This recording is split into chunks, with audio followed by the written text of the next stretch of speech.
You should not work only for yourself, you should always work for the organization, because you work for organization will take care of you. Any uncertainty is there, now you are equipped with everything and you are ready to face it. So you are supposed to always avoid demotivation, you should always encourage motivation. When you understand that and then you start firing those 4 people, automatically the other people will get motivated.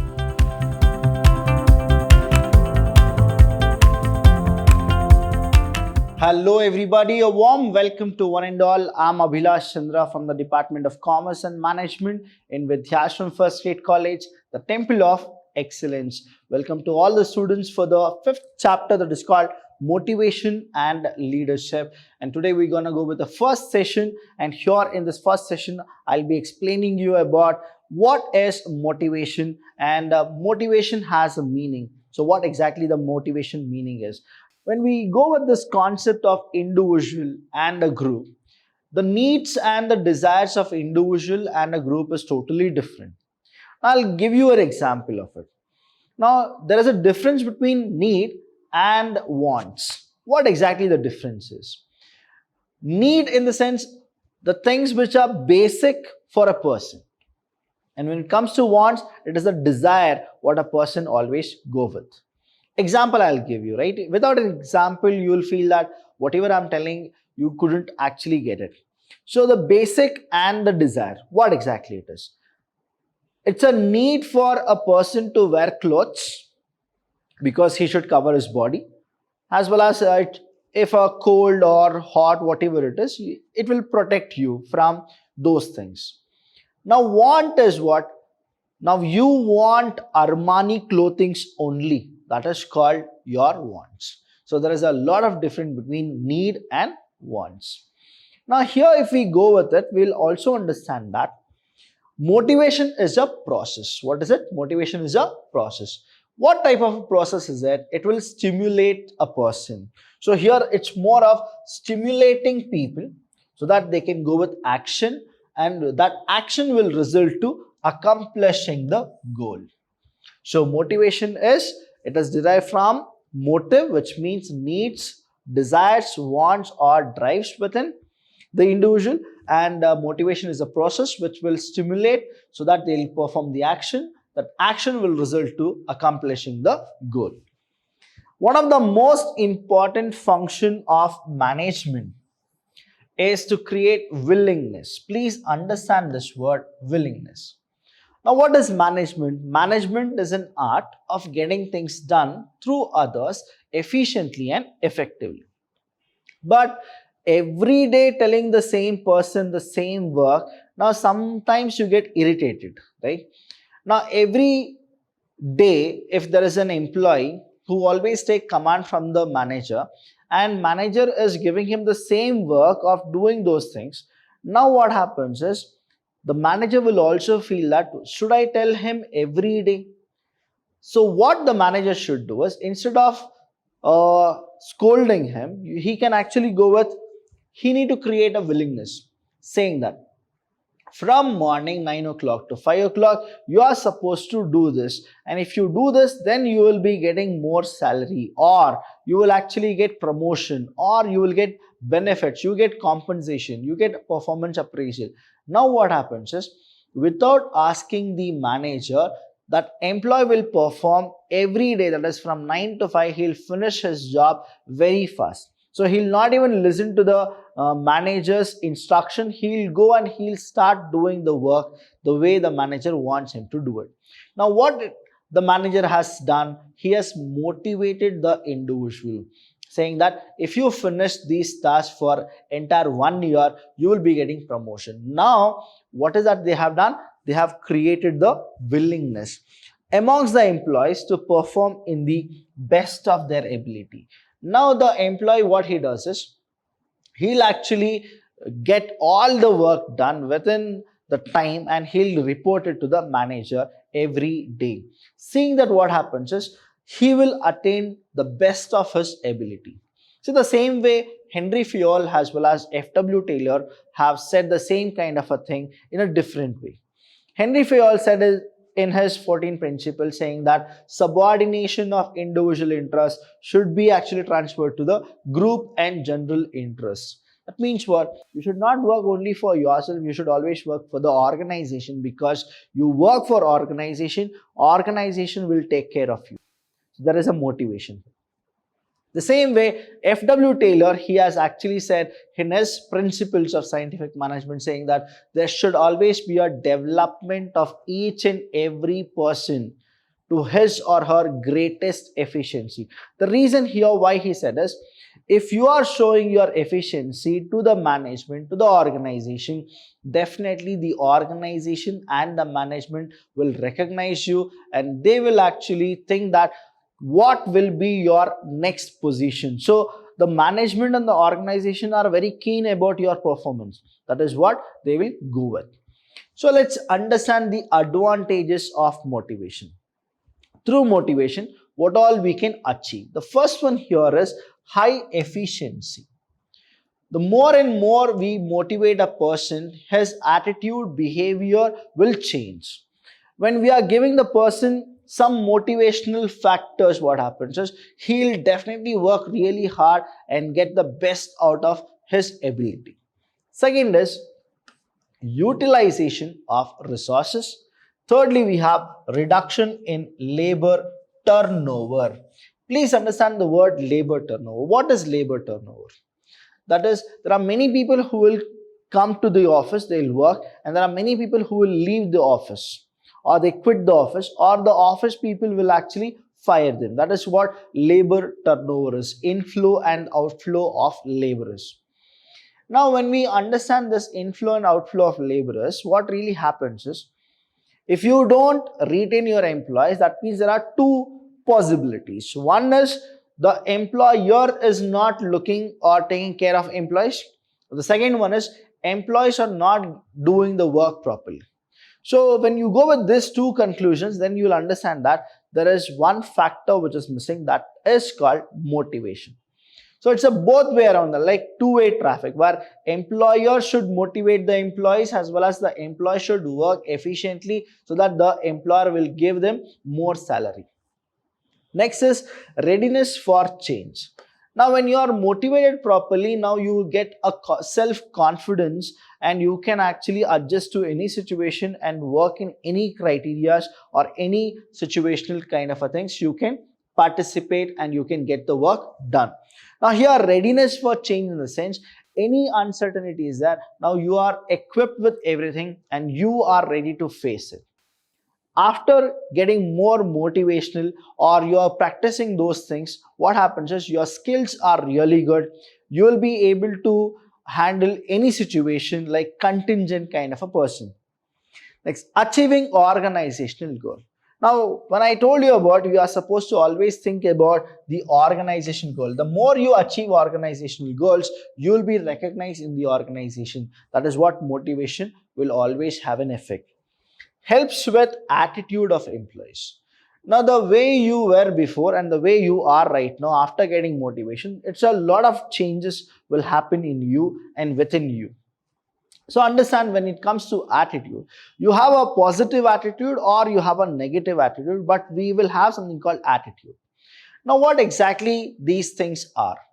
When a person is being motivated, what happens is saying that if you work more for the organization, you will be the next senior executive. Now, the minute you give that word of senior executive, now what happens is the work of the person, whoever has been getting an offer of getting a senior executive, his attitude towards the work changes and now he wants to perform more. So when he performs more, what happens is, it is always what we're going to achieve the organization goal. And when he starts working more, and then the company also recognize and they give him the position what he really wants, now what happens is his attitude will definitely change towards the work and the organization. So seeing him, there will be 100 of people who will also watch that, yes, because he was being promised or he was motivated to get senior executive as a post, he got it. Even if we also work, we'll also be given a position, or we'll also get more salary. Now what happens is even other people, their attitude towards work will change. So we'll go one by one. High efficiency. One way the management of the firm can boost the efficiency and performance of their employees is to use motivation as a tool. So motivation is always used as a tool. Motivation helps transform the employee's talent and knowledge into actual performance and activity.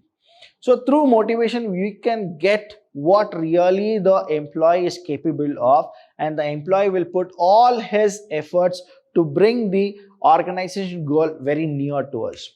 Next is demotivated employees affect the overall efficiency of the firm and also can cause other employees to be demotivated. Now here you need to understand, when we are talking only about positive, there are few employees who are always getting demotivated.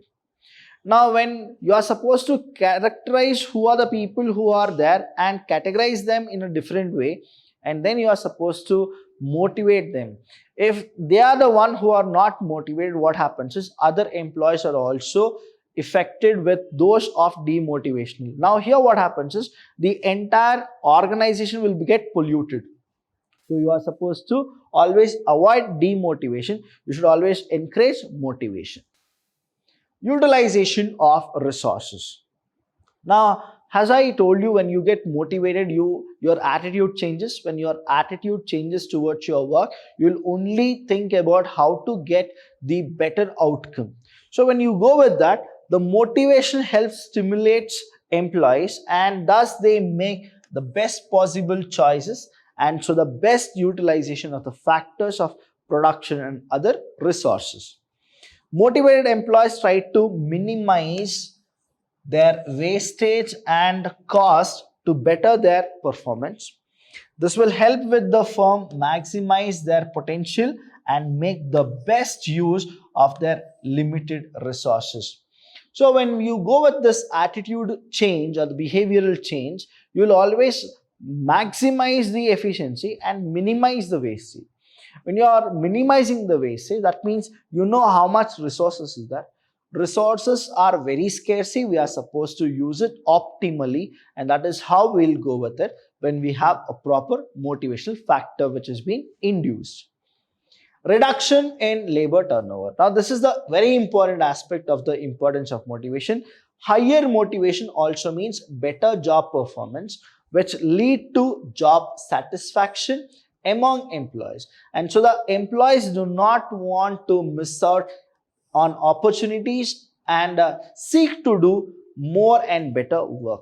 So here what happens is when the atmosphere is always with the positive vibes, now here the employees will always feel comfortable in working. They have a job satisfaction. They'll go with job enrichment and job enlargement. Now here what happens is, the thing is very simple. You give them more motivational factor and positive approach. Now they will never leave the company, or they will actually never go out of the company. So that is where you will have reduction in the labor turnover.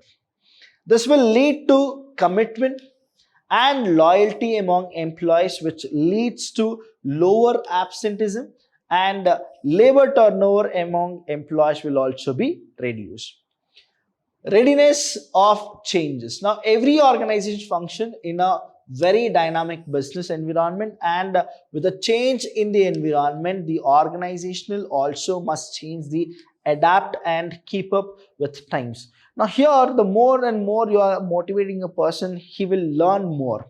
When he learn more, what happens is he can actually tell his subordinates also how to handle the situation.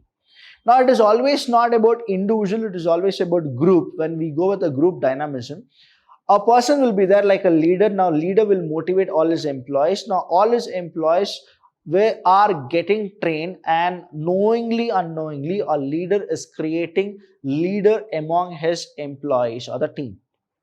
Now people will be ready. Even if the leader is not there, they can take those uncertainty conditions and make those as certain and give a proper result to the organization. That means they are ready for all the changes. When we understand that they are ready for the changes, now what is happening is commitment is there, loyalty is there. They'll only work for the organizational growth. When such technological, environmental, etc. change occur in the organization, sometimes employees are hesitant to accept and adapt to such changes, but motivated employees are more likely to adapt to these changes. They are generally more ready to accept the changes and get to work. And seeing that, many other people will also get motivated and they'll also start working.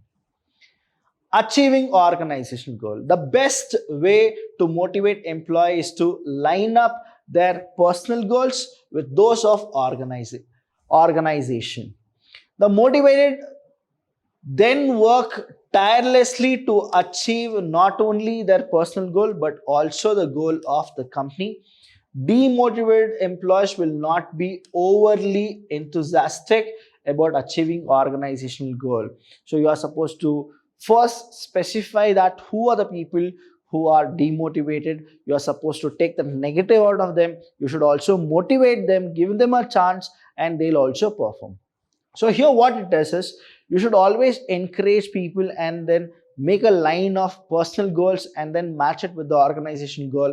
The minute they are achieving organization goal, now as an employer or as a top management, you are supposed to fulfill their personal growth as well. So these are the things which our employer and the employee should go with hand to hand. Helps with attitude of employees. Now helps with attitude of employees. Now sometimes certain employees of an organization have a negative or indifferent attitude, but the manager can use a tool of motivation to change their attitude. A positive, optimistic employee who is properly motivated is an asset. He's what? He's an asset to the organization, and motivation is the key for this change. Now, say supposingly there are 20 employees in your company, and in that 15 of your employees are demotivated or they don't even think about working so hard. But there are 5 people who are very much enthusiastic, optimistic. Now what happens is, being a manager, you are supposed to figure out that what will make those demotivated people also motivated.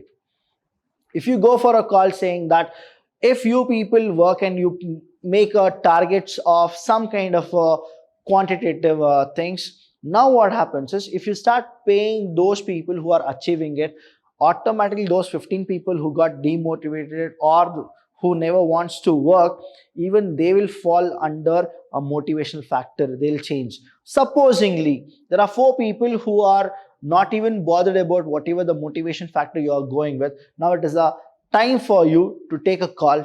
Should you require them or you can fire them?